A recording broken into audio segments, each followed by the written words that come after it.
3 example करे थे हमने, एग्जाम्पल नंबर 4 लिखो। क्या?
कन्वर्जन लिखा।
लिखने के बाद BEPS बताओ कितना है।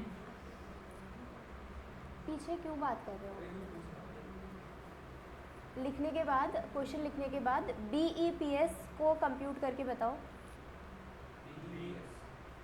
Basic EPS। डी तो अभी मैंने बताया नहीं ना, अभी पहले बी तो निकालो, बेसिक तो निकालो।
बीईपीएस का फॉर्मूला क्या था? पहले फॉर्मूला तो देखो। हाँ क्या क्या बोला?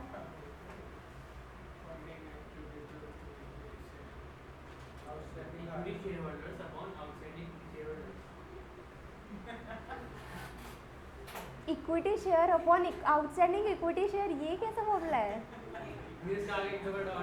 एक दो वर्ड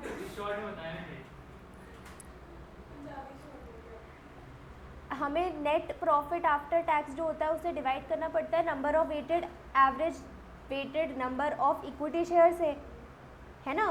तो हम पिछले एग्जाम्पल में तो ये वेटेड नंबर निकालना सीख रहे थे ना यहाँ पर, क्योंकि यहाँ पर क्या हो रहा था, अलग अलग डेज पे हम शेयर इशू कर रहे थे, तो हमने ये सीखा था यहाँ पर कि वो टाइमली बेसिस कैसे करेंगे।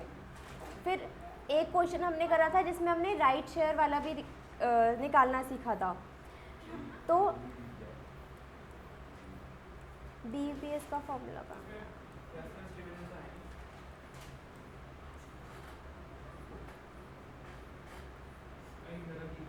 दे रहा earning attributable to equity share. हमारे क्वेश्चन में बताओ अर्निंग कितनी है? क्या तो सिर्फ इक्विटी शेयर बोलोगे क्या? अर्निंग, इसमें इंपॉर्टेंट वर्ड तो अर्निंग है।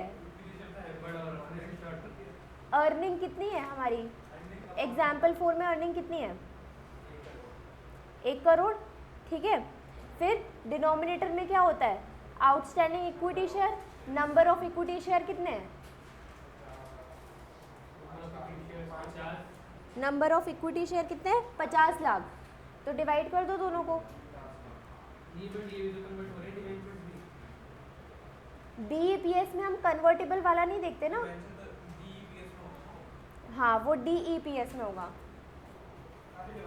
यहाँ पर देखो बीईपीएस में तो डायरेक्ट लिखा है ना इक्विटी शेयर होल्डर, और नीचे भी डिनोमिनेटर में भी सिर्फ इक्विटी शेयर, तो डिबेंचर थोड़ी आएंगे अभी यहाँ पर, पोटेंशियल इक्विटी शेयर नहीं आएंगे अभी। क्या? हाँ 2 रुपये। बीईपीएस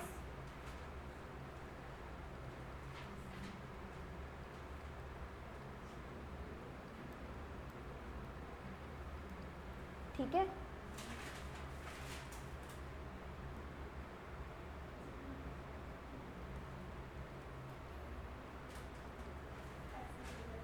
अब डीपीएस का फॉर्मूला देखो क्या लिखवाया था।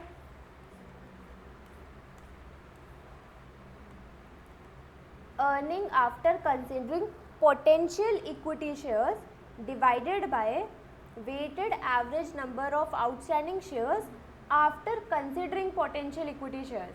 तो अब हमें यहाँ पर हमें जो ये पोटेंशियल इक्विटी शेयर है ना, जो कन्वर्टेबल डिबेंचर है, जो डिबेंचर इक्विटी शेयर में ये कन्वर्ट होंगे, इसको भी कंसिडर करना पड़ेगा, ठीक है। हाँ वो तो राइट शेयर वाला फॉर्मूला था, यहाँ पर तो राइट शेयर कहीं है ही नहीं, ठीक है।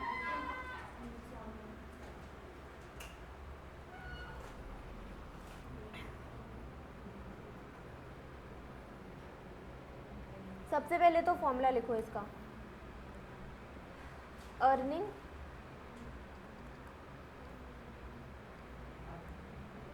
After considering potential equity share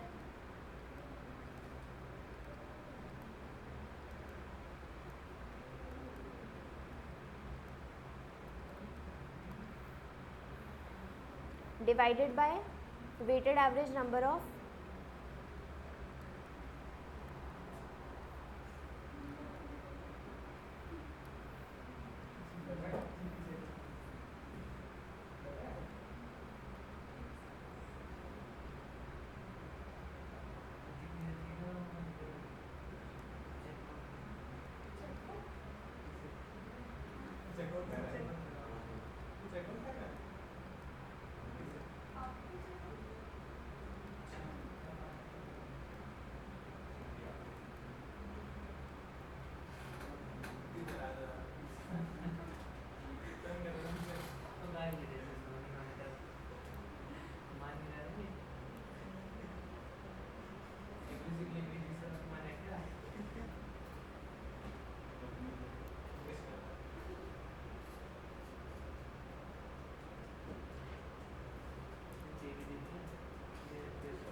लिख लिया।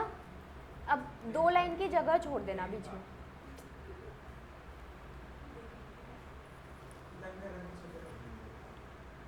मत करो प्लीज, मत करो, शांति से बैठ के पढ़ लो। अगर नहीं ले होगा कितने की पेनल्टी देगा बता। पेनल्टी देनी पड़ेगी ना। लगा होगा तो मैं लूंगा। जल्दी लिखो। चल खड़ो खड़ो जल्दी। मयंक मेरे क्या ना मेरे लगा दिया। रुशल जल्दी लिखो। लिख के बैठा हूँ मैं।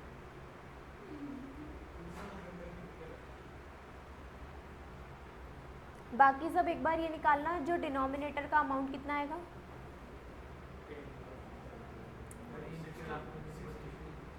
हाँ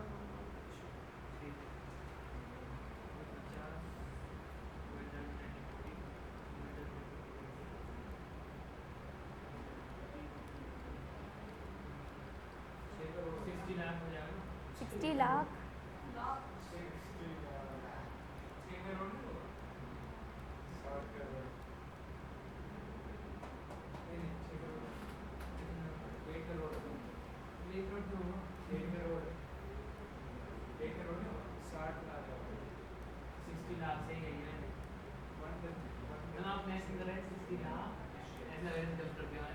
सिक्सटी लाख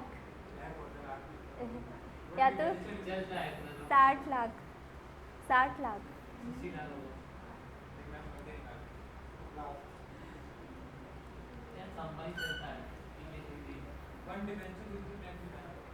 हाँ 1 debenture equal to 10 equity share. तो कितने, एक 1 लाख डिबेंचर है तो इक्विटी शेयर कितने हो गए, 10 लाख इक्विटी शेयर हो गए। तो plus 10 lakh is equal to 60 lakh.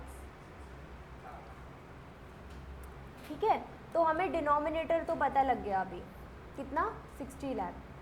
अभी क्या निकालना है, numerator, earning after considering potential equity share.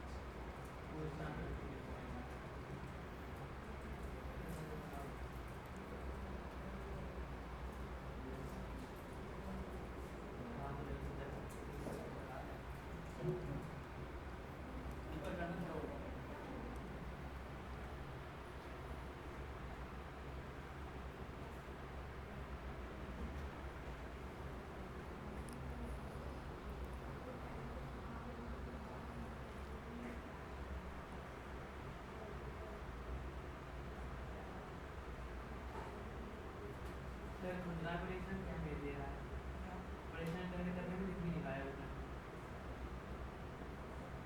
मैं परेशान नहीं करूँगा, लिख भी नहीं। तभी मैंने बोला था कर बैठ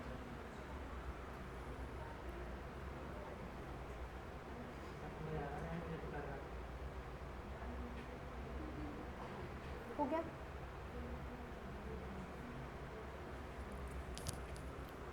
बताओ कर रहा है परेशान, बताओ आपको कर रहा है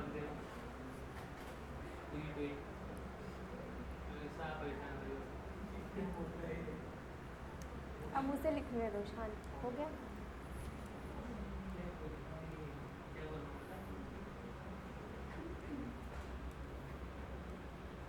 अच्छा अभी लिखना मत, ठीक है, पहले समझ लो। सपोज एक पीएनएल है,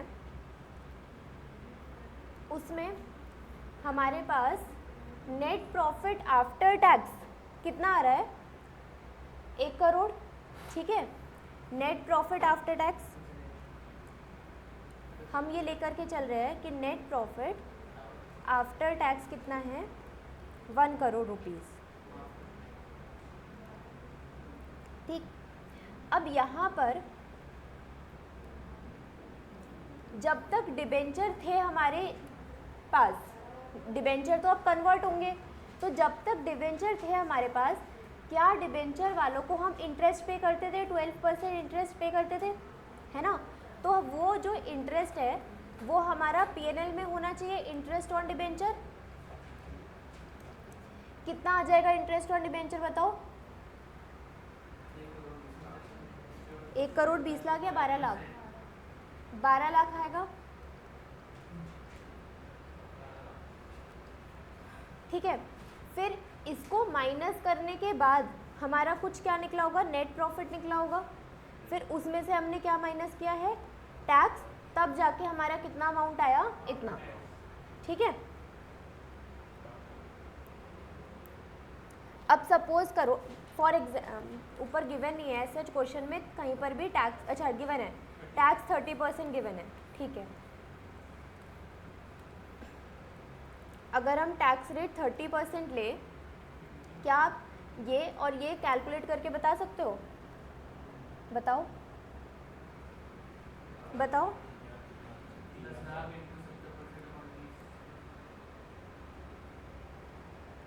कितना आएगा? दिस डिवाइडेड बाय 70% करो, कितना आ रहा है? 142 बोलो, 14285,714 आया ना, हाँ 85714। तो इसमें इसका 30% कितना हो जाएगा, 4285,714। इसी तरीके से हुआ होगा ये,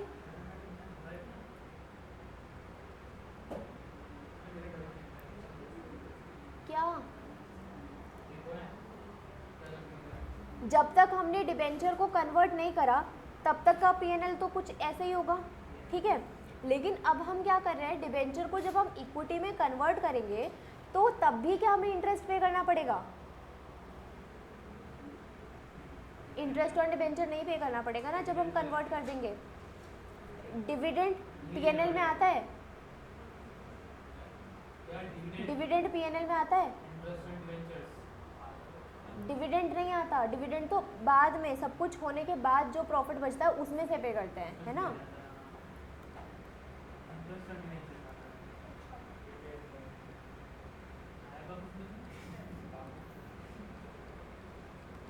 ठीक है, तो हम ये बोल सकते हैं कि ये वाला जो खर्चा है ये अब नहीं होगा, है ना।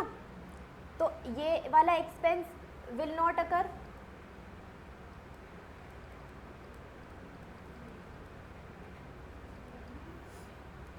अगर 12 लाख का खर्चा नहीं होगा तो हमारा प्रॉफिट कितने से इंक्रीज हो जाएगा, 12 लाख से इंक्रीज हो जाएगा।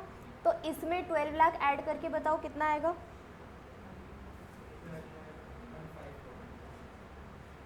पूरा अमाउंट 154,85,714। फिर इसका 30% हम माइनस करेंगे, लेस 30%। कैलकुलेटर नहीं है क्या किसी के पास? भी कैलकुलेटर नहीं है क्या किसी के पास? कर लो ना, ऐसे देखते रहते हो। सबने फोन, कृष्ण ने फोन निकाल लिया। 46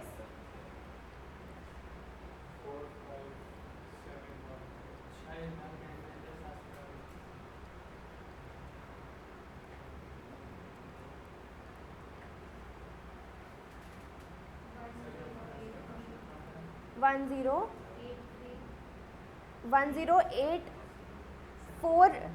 4 टाइम्स 0, एक बार चेक करो। हाँ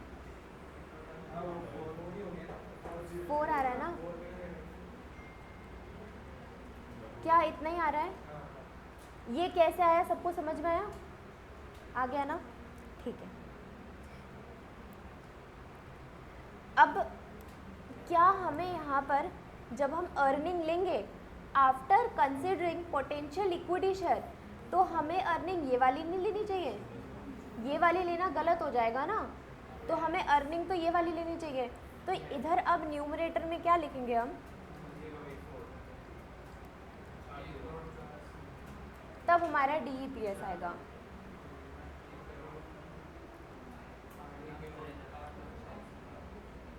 कितना आ रहा है?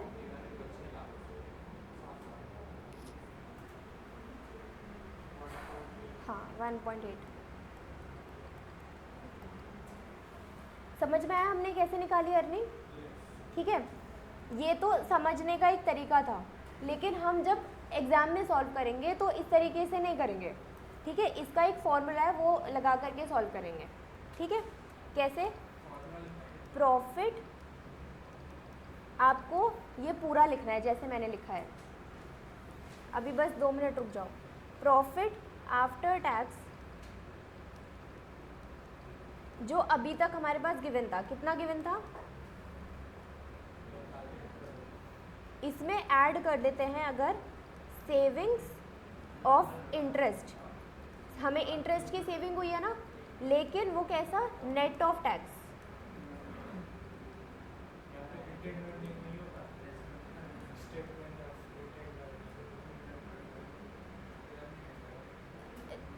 जो यहाँ पर जैसे हमने सेविंग करी है ना, 12 लाख का एक्सपेंस नहीं करना। क्या पता नहीं है तो ठीक है। नेट ऑफ टैक्स, टैक्स कितना है? 30%। इसको माइनस करके कितना आएगा? 8,40,000। तो इसको ऐड कर देंगे तो हमारे पास कितना आ जाएगा? अब ये हमारा क्या हो जाता है? Revised profit after tax. तो हमें इस तरीके से ये अमाउंट कैलकुलेट करके वहाँ डालना होगा अर्निंग में। समझ में आ गया DEPS कैसे कैलकुलेट करते हैं? अब कहाँ से लिखना है आपको? हाँ लिख लो ताकि याद रहे बाद में भी।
कंप्लीट करो जल्दी से।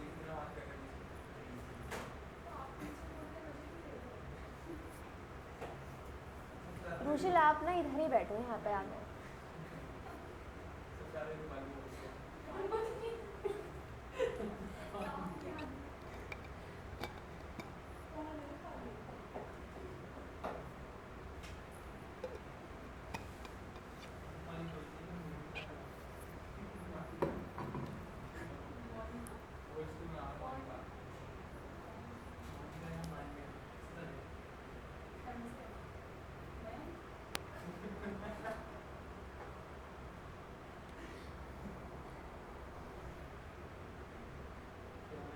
बुक लाए हो ना मॉड्यूल 1?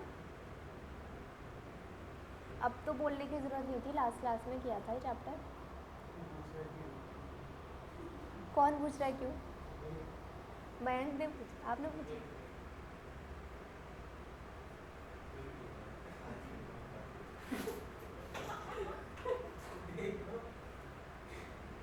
लिख लिया?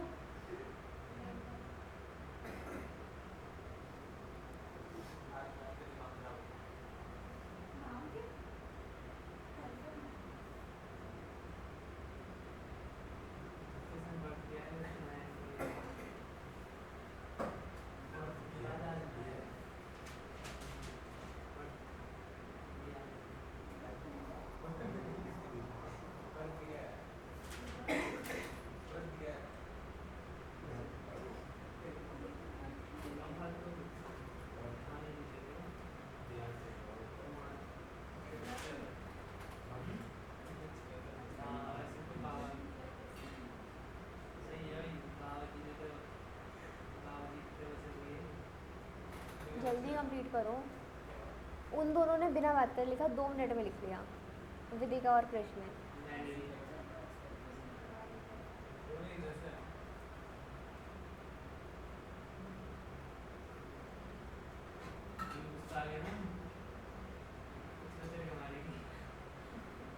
ये क्यों बोलता है मेरे ब्याह पे?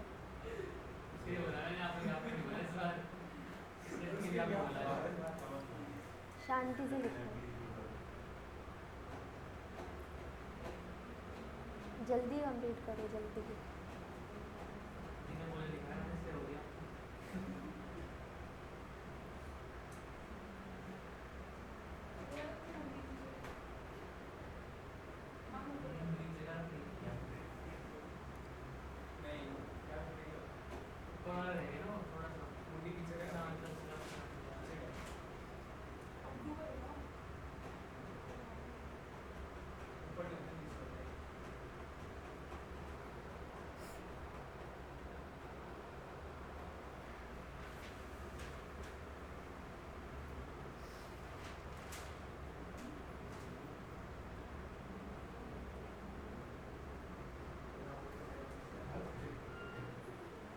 करे क्वेश्चन आगे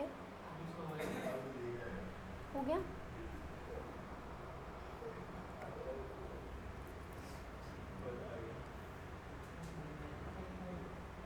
एग्जाम्पल 1 देखो, इलस्ट्रेशन 1। जिसने लिख लिया वो बुक में इलस्ट्रेशन 1 देखो। बुक लाए हो? वो तो लाया है, आप लाए हो? इलस्ट्रेशन 1 निकालो बुक में। इलस्ट्रेशन 1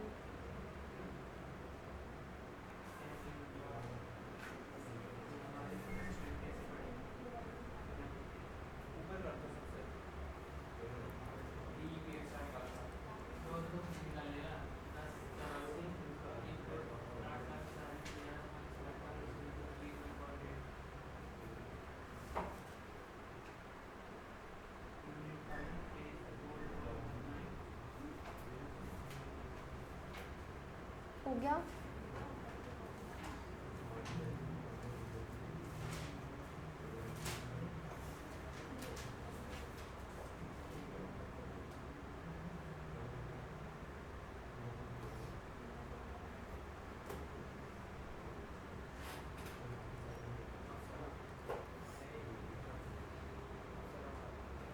इलस्ट्रेशन 1 1 जनवरी को क्या गिवन है? Opening balance.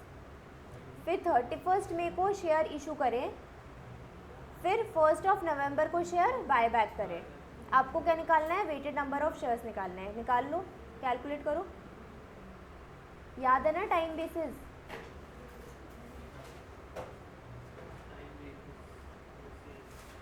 हाँ,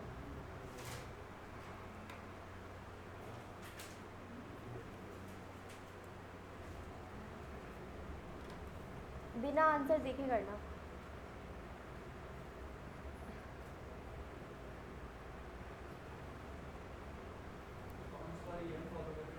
क्या 1 जनवरी से शुरू हो रहा है ना? हाँ,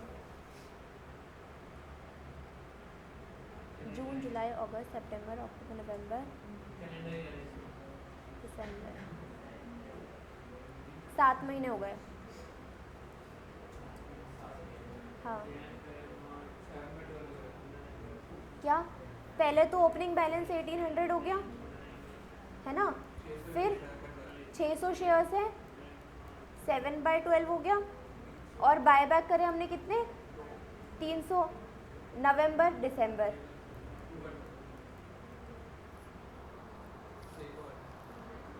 तो करके आंसर बताओ ना, कितना आएगा?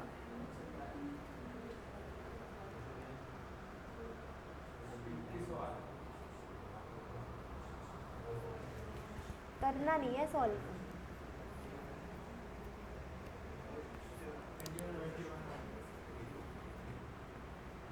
कंप्लीट कर लो, कॉपी में लिख लो, कर लो कंप्लीट।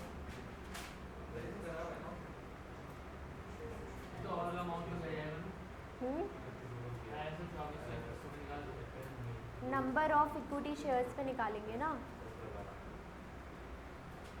तो वो तो ये तो अमाउंट है ना। अच्छा इधर नहीं लगा, ये है ना नंबर ऑफ शेयर्स।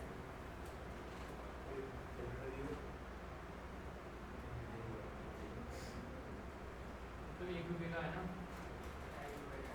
10 रुपये होगा। 10 रुपये फिर 1800 के साथ है, फिर ₹10 का होगा, ₹1 का होगा। अच्छा हाँ, तब 1 का होगा। अरे वो अलग चीज़ है, बैलेंस रुपीस में नहीं है वो, शेयर्स में आपका आंसर 2100 शेयर्स आ गया ना। हाँ लिखा हुआ है ना शेड्यूल, इस टाइम पे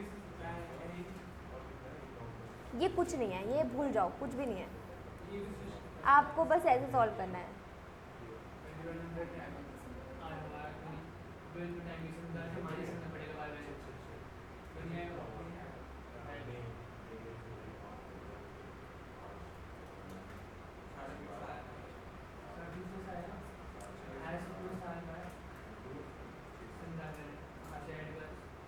हो गया विवेक रूपम, हो गया।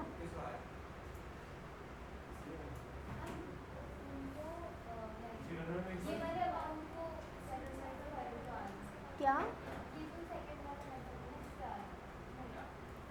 इससे ये सॉल्व करके नहीं आ रहा, आ रहा है ना। हाँ तो यही तो सॉल्व करना है आप लोगों को। बैलेंस सॉल्व कर रहे हैं, इसको सॉल्व करके कितना आया, 350 और इसको 1800 के साथ हो गया ऐसे।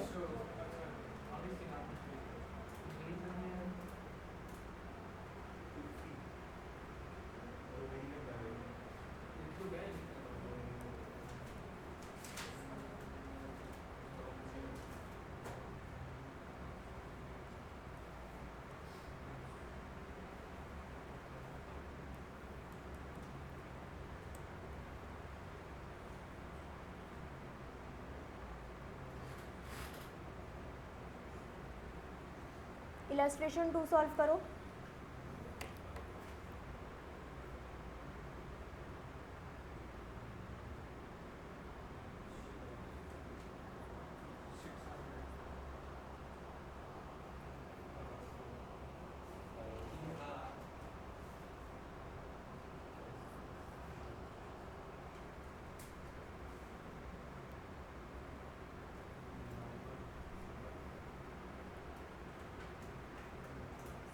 यहाँ पर क्या, हम यहाँ पर क्योंकि पेड अप अलग अलग है ना, तो हमें क्या करना पड़ेगा इसके लिए। ऐसा भी एक एग्जाम्पल किया अभी हमने। हाँ बताओ, यहाँ पर हम मल्टीप्लाई कर लेते हैं और अमाउंट से फिर वो निकालेंगे टाइम बेसिस, है ना। और फिर लास्ट में जाके डिवाइडेड बाय 10 करते हैं। एग्जाम्पल 2 देखो क्या, 1800 मल्टीप्लाई बाय 10, ये तो पूरे ईयर रहा है, तो फिर ये क्या हो गया 18,000। फिर उसके बाद 600 को मल्टीप्लाई बाय 5, नवंबर दिसंबर 2 महीने। हाँ तो ये कितना आ गया,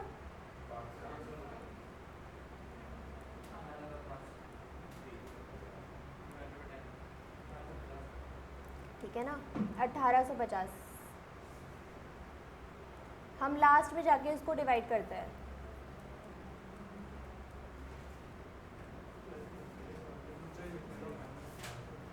देखो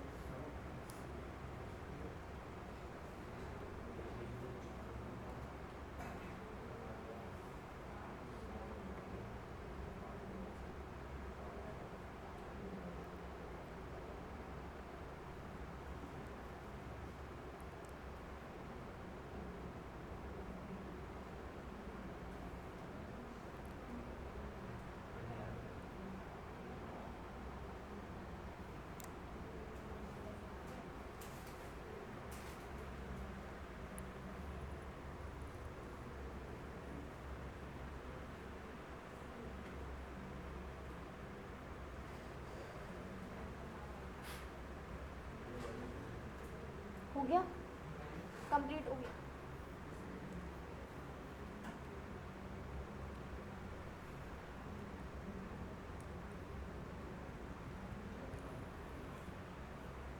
नेट प्रॉफिट गिवन है 21 का भी 22 का भी, और number of equity share outstanding until 30 September 2022 is 20 lakh.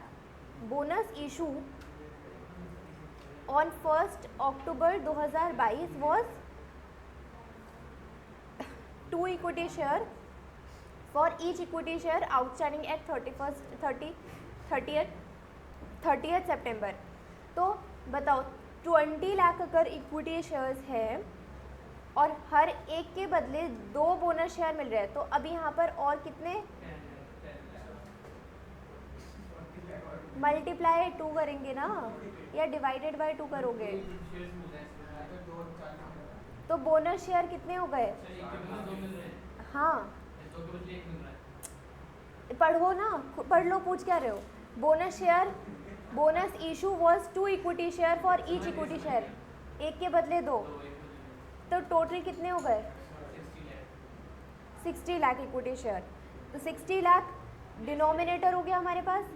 Bonus में हम कोई वो लगाते नहीं है टाइम बेसिस, है ना। अगर हमें 2022 का BEPS निकालना है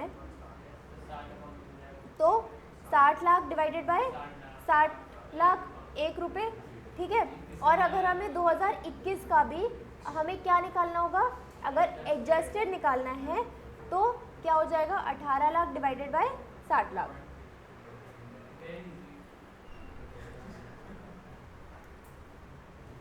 आगे करें।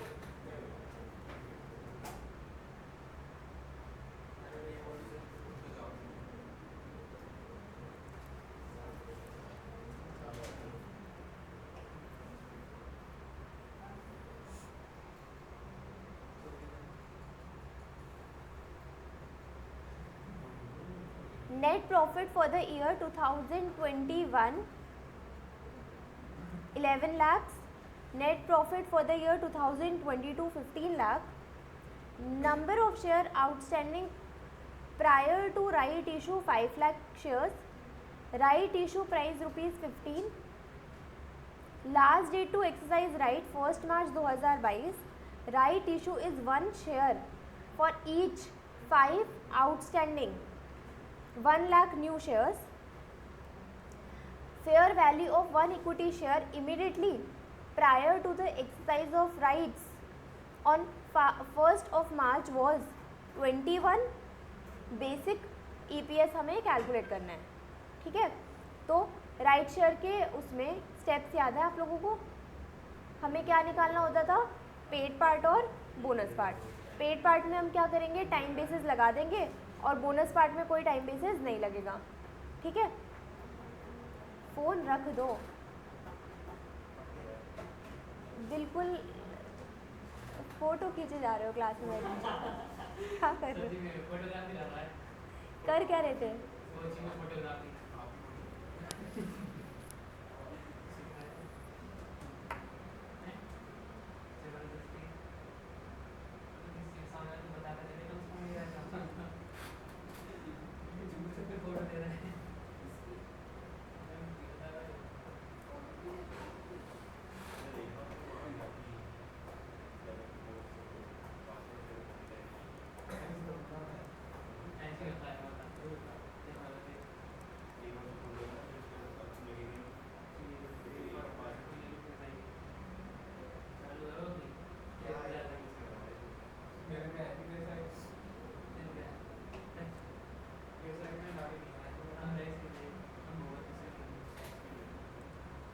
अच्छा एक बात यहाँ पर ना हमेशा ध्यान रखना, मयंक और रोशन, बहुत हो गया आप। जी मैंने उसी करा, मेरा नाम नहीं ले सकते।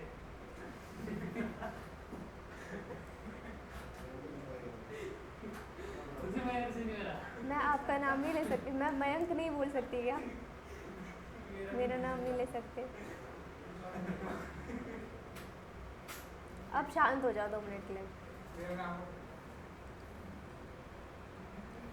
देखो कभी भी ना हमें अगर ऐसा देखने को मिलता है, मतलब अगर इस तरीके से ईयर लिखा हो ना, तो उसको अप्रैल टू मार्च वाला माना करो। अगर ऐसे लिखा हो ना सिर्फ, तो जैन टू दिसंबर, ठीक है। ये बात ध्यान में रखना। तो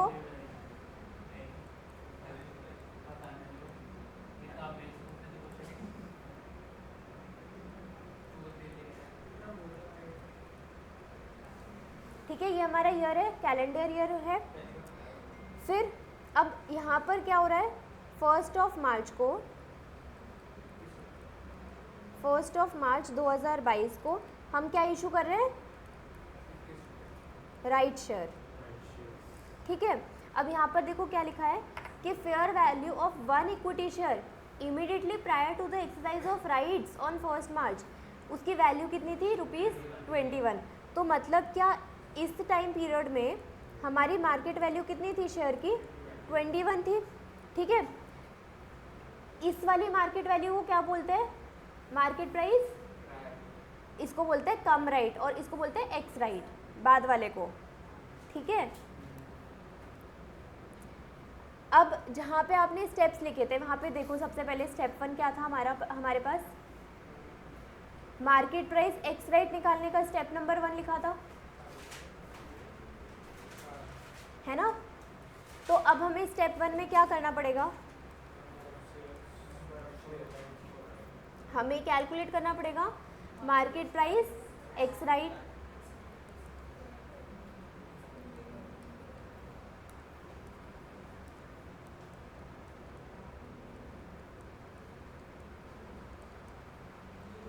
बताओ फॉर्मूला क्या था, number of shares before right, कितने थे number of shares before right, 5 lakh, multiply by,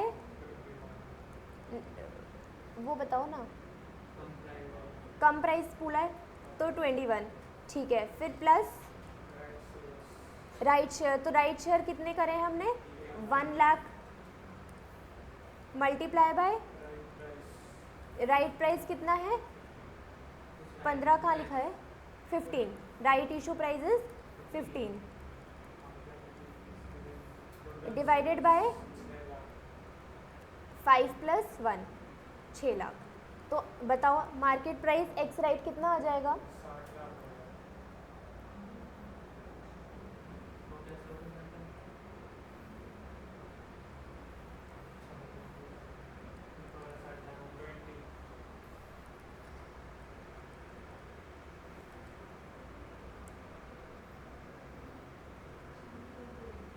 लिख लिया सबने, अच्छा लिख,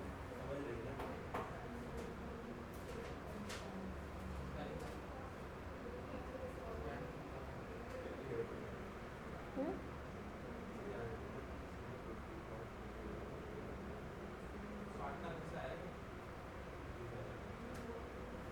60 लाख नहीं, 6 लाख, 5 लाख प्लस, आप फॉर्मूला देखो ना, वही तो मैंने बोला, फॉर्मूला तो देखो एक बार,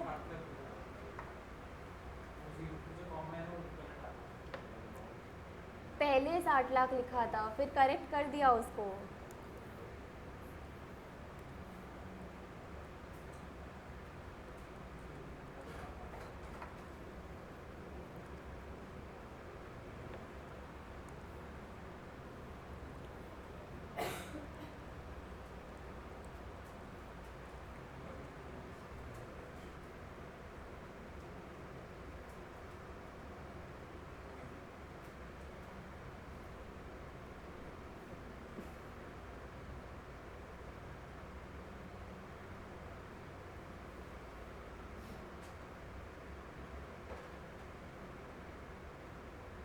स्टेप 2 बताओ, पेड पार्ट और बोनस पार्ट कैलकुलेट करना है। पेड पार्ट का फॉर्मूला क्या बताया था, राइट शेयर्स कितने हैं, 1 lakh, multiply by 15 divided by market price x right, है ना, 20। तो पेड पार्ट कितना आ गया, बताओ पेड पार्ट कितना आया, 75,000 शेयर्स।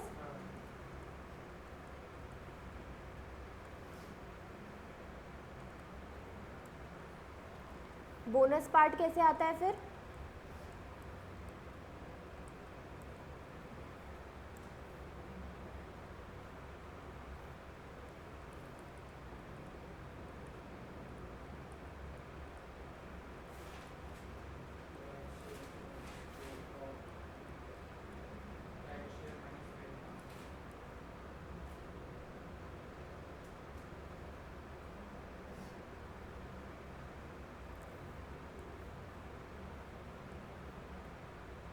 ठीक है, अब कैलकुलेट कर लो कैसे होगा। अरे यार पढ़ी तुम इतना तो,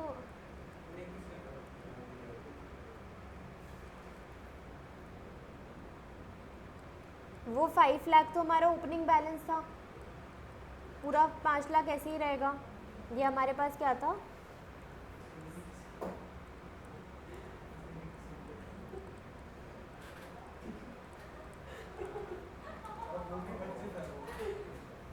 फिर हम क्या ऐड करते हैं इसमें, issue of shares paid part वाला 75,000 मल्टीप्लाई बाय कितने, कब करा था 1 मार्च, तो कितने महीने हो गए, 10 महीने, कितना आएगा 62,500 प्लस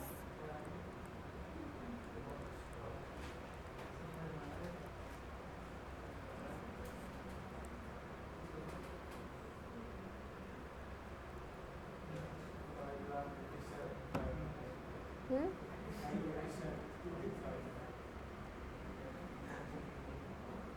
5,587,500।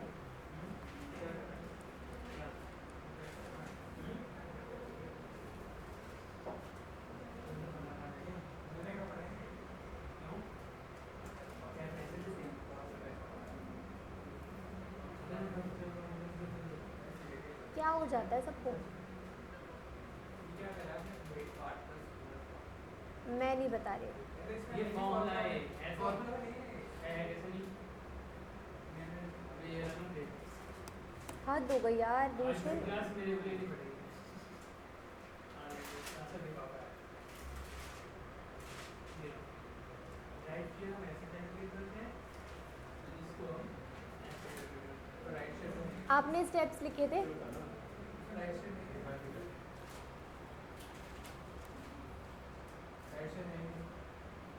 क्या नहीं है,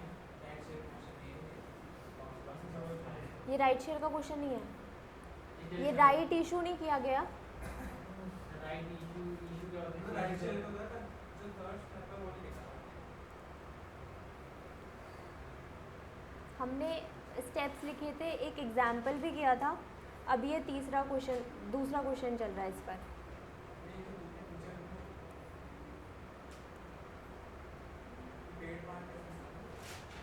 पेड पार्ट का फॉर्मूला चेक करो ना आप,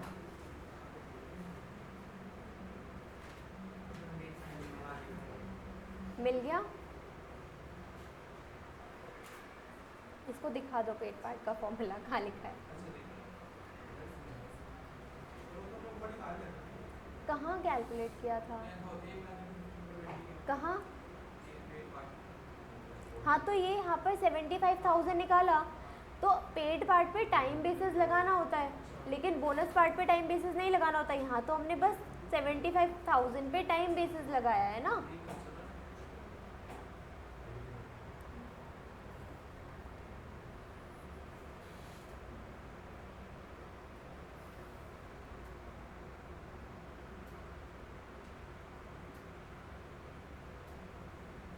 पहले सुनते नहीं हो, फिर टाइम वेस्ट करते हो।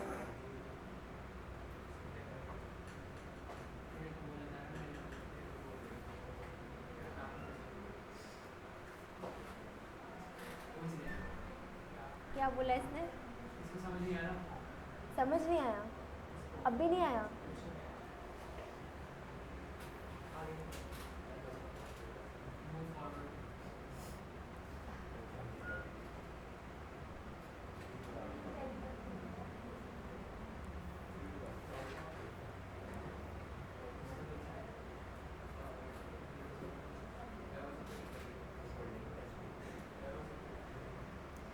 इलस्ट्रेशन 5 वही है जो अभी हमने DEPS वाला फॉर्मूला क्वेश्चन किया ना एग्जाम्पल, वही है ये, ठीक है, सॉल्व कर लिया हमने ये। क्या सब कुछ सेम तो है ना, टैक्स रेट डाइल्यूटेड, हाँ तो मैंने उसमें निकल चुका वो चिंता नहीं बोल रहा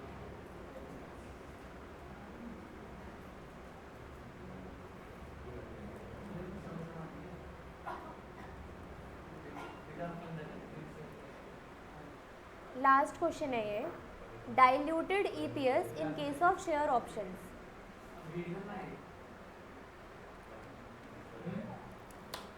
शांत रहो 2 मिनट। हाँ करो, कुछ समझ में आएगा तो।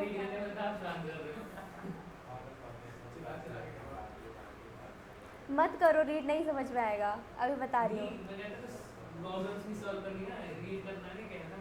नहीं रीड करना, रीड नहीं करना।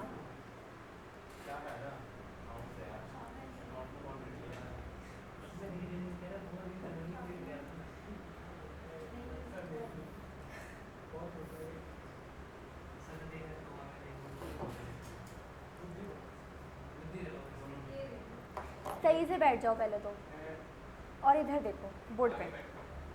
Diluted EPS in case of share options, ठीक है। शेयर ऑप्शंस पता है ना सबको क्या होता है? रूशल शेयर ऑप्शंस क्या होता है? हाँ ठीक है, तो हम उस केस में, शेयर ऑप्शन के केस में हम क्या निकाल रहे हैं? डाइल्यूटेड ईपीएस निकाल रहे हैं, ठीक है। अब यहाँ पर क्या करना है ना, 2 तरीके होते हैं, देखो। एक होता है एंटी डाइल्यूटिव और दूसरा होता है डाइल्यूटिव। जैसे हमने राइट शेयर के केस में पेड पार्ट और बोनस पार्ट कैलकुलेट किया ना, वैसे ही सेम ईसॉप के केस में डाइल्यूटेड ईपीएस निकालना होगा, तो वहाँ पर भी हमें 2 पार्ट में डिवाइड करना होगा, ठीक है। कैसे? हाँ, एंटी डाइल्यूटिव और डाइल्यूटिव। जैसे हमने, मैं ये बस इतना बोल रही हूँ कि देखो यहाँ, अरे यार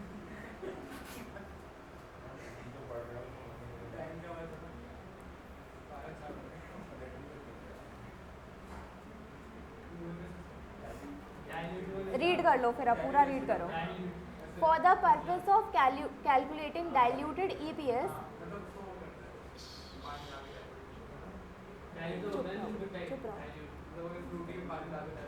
चुप रहो 2 मिनट,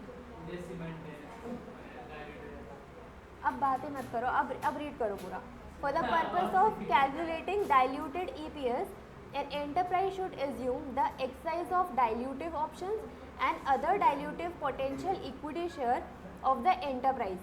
तो सबसे पहली बात क्या है, क्या हमारे ESOP पोटेंशियल इक्विटी शेयर्स होते हैं, है ना।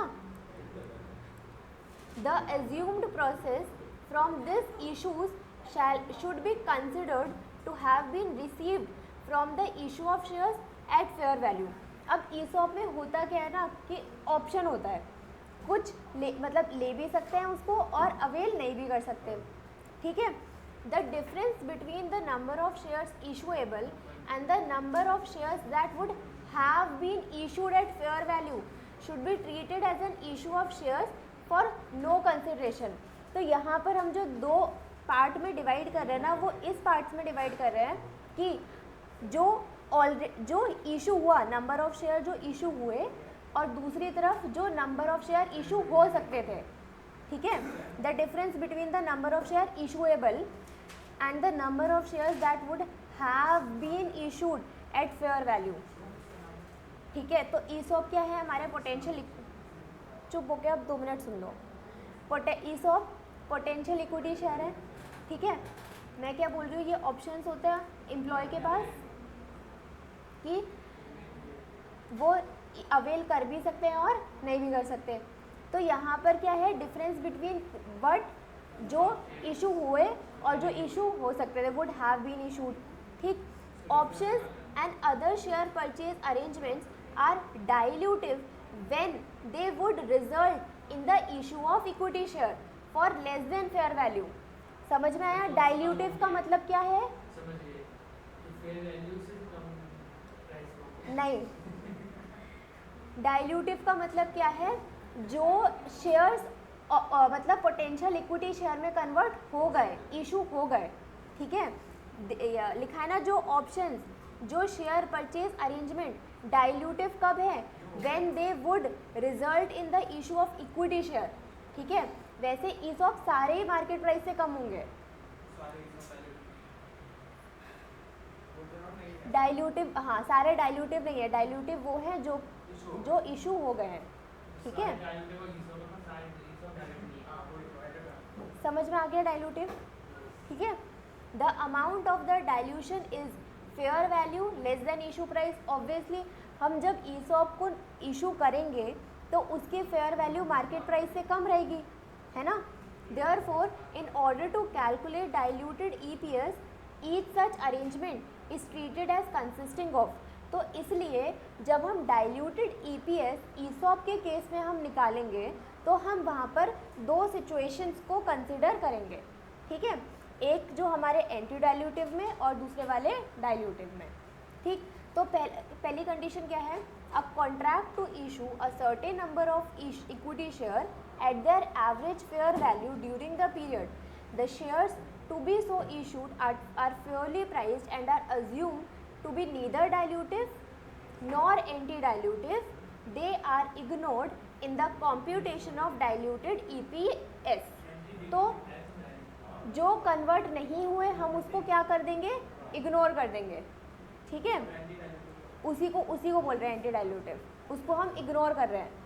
डाइल्यूटिव मतलब जो कन्वर्ट हो गए ना उसको हम इग्नोर नहीं कर रहे, और जो दूसरे वाले शेयर्स हैं जो कन्वर्ट नहीं हुए उसको हम क्या कर रहे हैं, इग्नोर कर रहे हैं, ठीक है। और जो डाइल्यूटिव हैं उसको हम क्या कर रहे हैं, ऐड कर रहे हैं to the number of equity share, ठीक। तो ईसॉप के केस में हमने दो पार्ट्स में डिवाइड करा, एक एंटी डाइल्यूटिव और दूसरे डाइल्यूटिव। डाइल्यूटिव मतलब जो कि कन्वर्ट इनटू इक्विटी शेयर होंगे और एंटी डाइल्यूटिव जो कि नहीं होंगे। तो इसलिए हम एंटी डाइल्यूटिव को क्या करेंगे, इग्नोर, और डाइल्यूटिव वालों को क्या कर देंगे, ऐड, ठीक है। अब इसको कंप्यूट कैसे करना है एंटी डाइल्यूटिव और डाइल्यूटिव को, जैसे कि हम राइट शेयर में पेड पार्ट और बोनस पार्ट कंप्यूट करते थे ना, सेम वैसे ही कैलकुलेट करना है, ठीक है।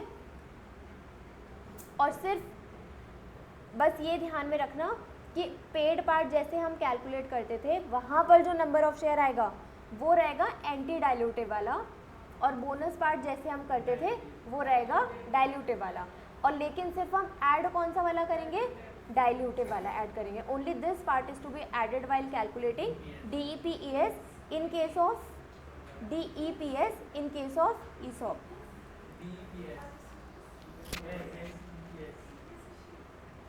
इलस्ट्रेशन 6 कंप्लीट करो।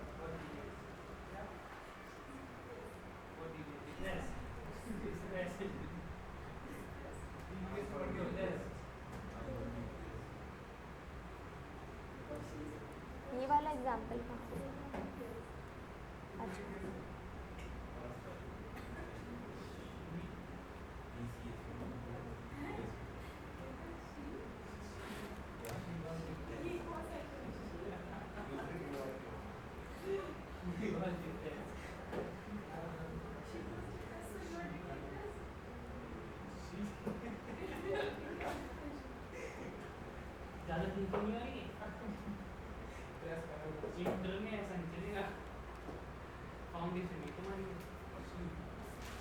सॉल्व करो क्वेश्चन।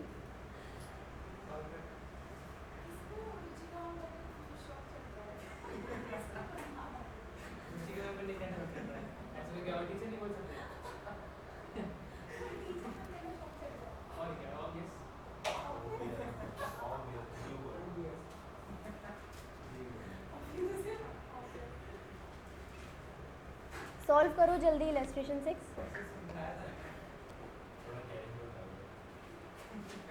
10 मिनट से यही समझा रही हूँ। क्या नहीं समझाया मैंने? बोला तो कि कैलकुलेट जैसे हम राइट शेयर में कर रहे हैं वैसे करो। ऐसे कैसे बोल सकते हो कि समझाया नहीं है?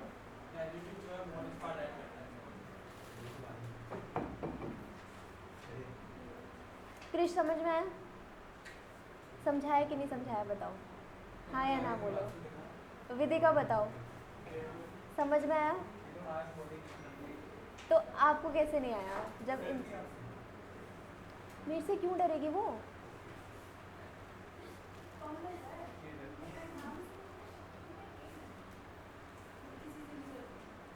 कोई डर नहीं है, रूपम आपको समझ में आया? विवेक? सबसे पहले तो नोट में ये लिखो जो ये लिखा हुआ है, ठीक है। हेडिंग क्या डलेगी? Diluted EPS in case of share option, और फिर उसको लिखने के बाद ये इतना, ये पूरा का पूरा ये लिख लो पहले नोट डाल के।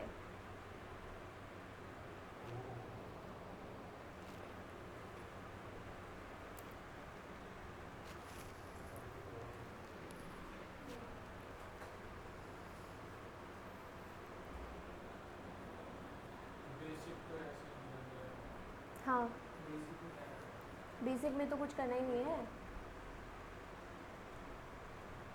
12 डिवाइडेड बाय 5,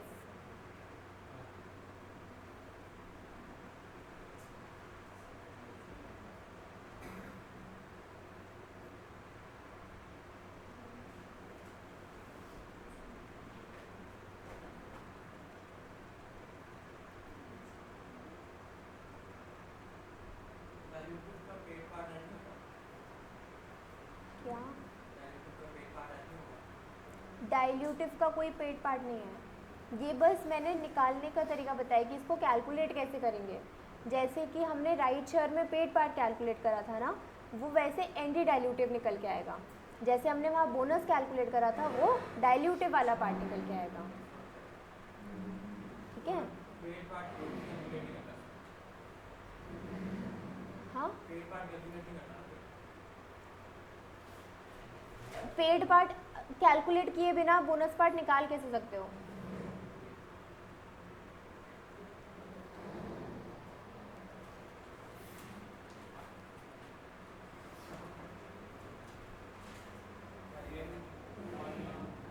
हाँ,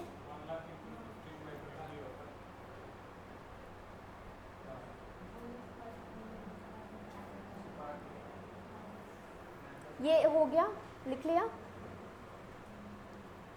इतने धीरे धीरे लिखते हो।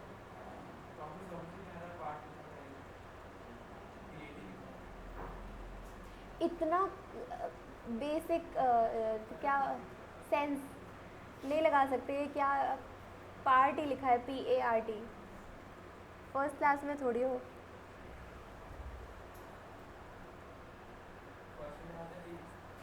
क्या ABCD तो सिखाता है ना।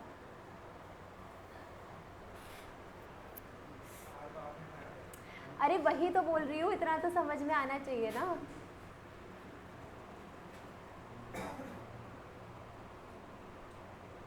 हो गया, लिख लिया?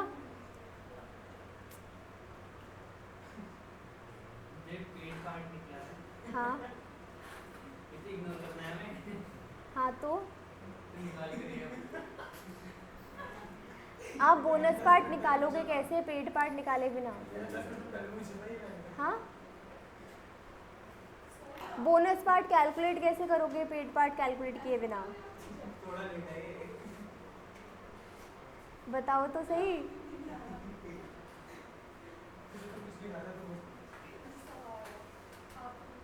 क्या लोग हैं। मैं तो सही बता ही रही हूँ।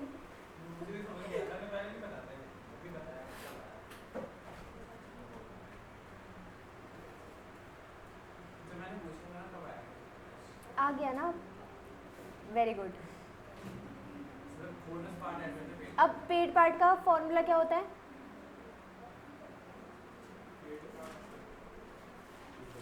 नंबर ऑफ शेयर है ना, वहाँ पर राइट शेयर लेते थे, यहाँ पर ऑप्शन वाले शेयर ले लेंगे, मल्टीप्लाई बाय जितना एक्सरसाइज प्राइस है वहाँ पर राइट प्राइस लेते थे, यहाँ पर एक्सरसाइज प्राइस ले लेंगे 15, डिवाइडेड बाय जो उसका इक्विटी शेयर की वैल्यू थी 20, ठीक है।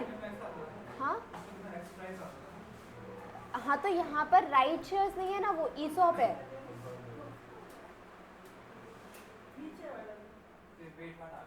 आ गया 75,000। इसको हम बोल क्या रहे हैं? एंटी डाइल्यूटिव ना, इसको हम क्या करेंगे? इग्नोर, ठीक है। अब हम डाइल्यूटिव निकाल सकते हैं। कितना आएगा? 1 लाख माइनस 75,000 इक्वल टू 25,000, ठीक है, ये ऐड होगा।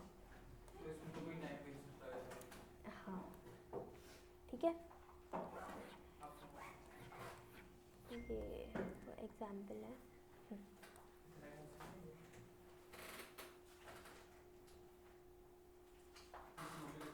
हाँ, तो क्या बेसिक ईपीएस 2.4 आ रहा है, बेसिक ईपीएस 2.4 आ रहा है, 12 लाख डिवाइडेड बाय 5 लाख, और डीईपीएस क्या आ जाएगा, 12 lakh divided by 5 lakh plus 25,000, है ना, 12 lakh divided by 5 lakh plus 25,000, 525 2.28।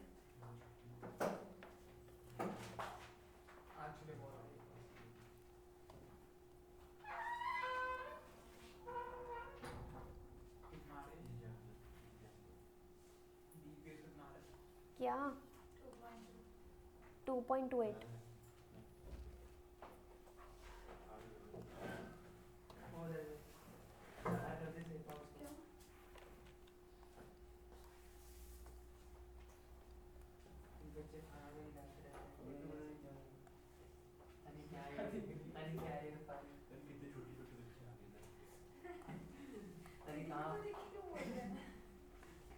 Small आ रही नर्सिंग वाले चाहिए था माइक्रो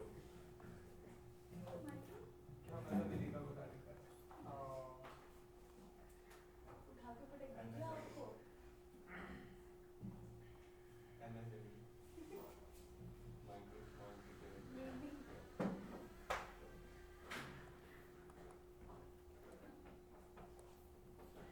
एक लास्ट इलस्ट्रेशन क्यों करते हैं हम इतनी देर में तो हम आप बता आप इसी नहीं, यहाँ पर नहीं है।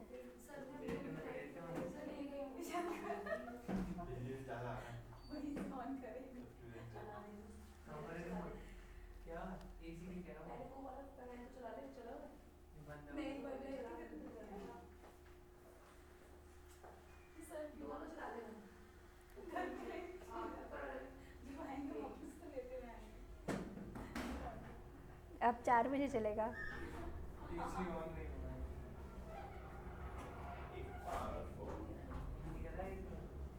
सर ले गए रिमोट आवाज तो आया, मेरे को लगा हो गया होगा, फिर से बोलो हो गई, हो गई, हो गया ठंडा हुआ हो गया ठंडा भी हो गया। वो ये चला ना, इसकी वजह से थोड़ा ठंडा लगा। चल रहा था, अभी बंद करा आंटी ने। क्यों इससे क्यों होता है, इससे क्या होता है, इससे गुड़ अच्छी होता है अंदर वाली हवा यहाँ पर आती ना। अरे जो ठंडा ठंडा होगा ना, ठंडी वेदर अभी तभी तो यहाँ पे थोड़ा ब्लू लगा। पहले मेरे को लगता था कि यहाँ पे तो रूम में तो एग्जॉस्ट लगाने का फायदा क्या, बाद में समझ में आया हवा हवा का भी मतलब एसी की वजह से तो आपके पास चल गए जब मैं एडिशन के लिए तुम तो स्मार्ट बच्चे हो ना। ये एक सलाह सीख लिया कैसे निकल किस चीज की गलत नहीं स्मार्ट बच्चा वो समझ में x limited during the year ended 31st, last question है। तभी आपने लास्ट बोला था हाँ फिर सच में मैंने, मेरे को पता नहीं था। ऊपर चला गया है सच में लास्ट और ये भी कर लोगे? सिलेबस से ऐसे भी बहुत आगे है, आगे नहीं है, जल्दी जल्दी कर लो। आगे भी बहुत आगे ट्राई कर लेंगे। क्वेश्चन नंबर 10 में देखो क्या करना है, बस बेसिक ईपीएस निकालना है, ठीक है। 11 में क्या कैलकुलेट करना है, इसमें भी बेसिक ईपीएस कैलकुलेट करना है। 12 में क्या करना है हमारे पास, डाइल्यूटिव ईपीएस, यहाँ पर नंबर ऑफ शेयर्स दे रखे हैं और सेम वही है, ठीक है। कन्वर्ट करना है डिबेंचर को डीपीएस, डीईपीएस आ जाएगा। बस इतने क्वेश्चंस बचे हैं, ये सब, ये 3 क्वेश्चंस आप लोगों को कंप्लीट करना है, ठीक है। हाँ, अभी तो आपको टेस्ट देना है ना।